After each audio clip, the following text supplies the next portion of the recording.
সুশৃঙ্খলভাবে কাজ করে আপনাদের জন্য নাম করে সুনাম করে, সে কাজ করতে হবে। খাবার সঠিক টাইমে পাওয়া, জল সঠিক টাইমে পাওয়া, এবং এই যাত্রার টিমে একজন ফার্স্ট এইডের কাজ করবে, যেটা মেডিকেল ডিপার্টমেন্টের দেখবে। কেউ কারো মাথা যন্ত্রণা, সামান্য জ্বর, বিভিন্ন কারণ হতে পারে, সেই কাজটি তিনি একজন করবেন। তখন দেখা গেল ওষুধের খবর নেই, সেই লোক খবর নেই, এই কাজ যাতে না হয়। একটা গাড়ি ধরেন দুর্ঘটনায় পড়তে পারে, পাংচার হতে পারে, ধোয়া পরিষ্কার করার জন্য সেটা দরকার হতে পারে, কিন্তু সেই কাকে দায়িত্ব দেয় সেই লোকের খবর নেই।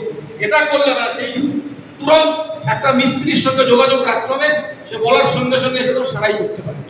এই যে ব্যবস্থা, এবং ওই ট্যাবেলও, সেই ট্যাবেলের মধ্যে ধরুন খাবার, মানে শুদ্ধ খাবার থাকবে, জল থাকবে, কোথাও কোনো রকম যেন, এবং বিশেষ করে আমি বলবো এই যে যাত্রাটা যেখান দিয়ে যাবে, এই এলাকার দেয়ালগুলো অন্তত পরিবর্তন যাত্রা উপলক্ষে অন্তত যাতে চুনকাম করে লেখা হয়। পার্টি তো ব্যবস্থা করবে আপনাদের জন্য, তা আশা করি সেটা করলে আরো বেশি বেশি এই বিধানসভা থেকে যিনি দাঁড়াবেন তার পক্ষে, ভারতীয় জনতা পার্টির পক্ষে কিন্তু এই প্রচারটা হবে, প্রসারটা হবে, যাই হোক নাকি। কারণ তৃণমূল নেই, অন্য পলিটিক্যাল পার্টি নেই, কংগ্রেস নেই, সিপিএম নেই।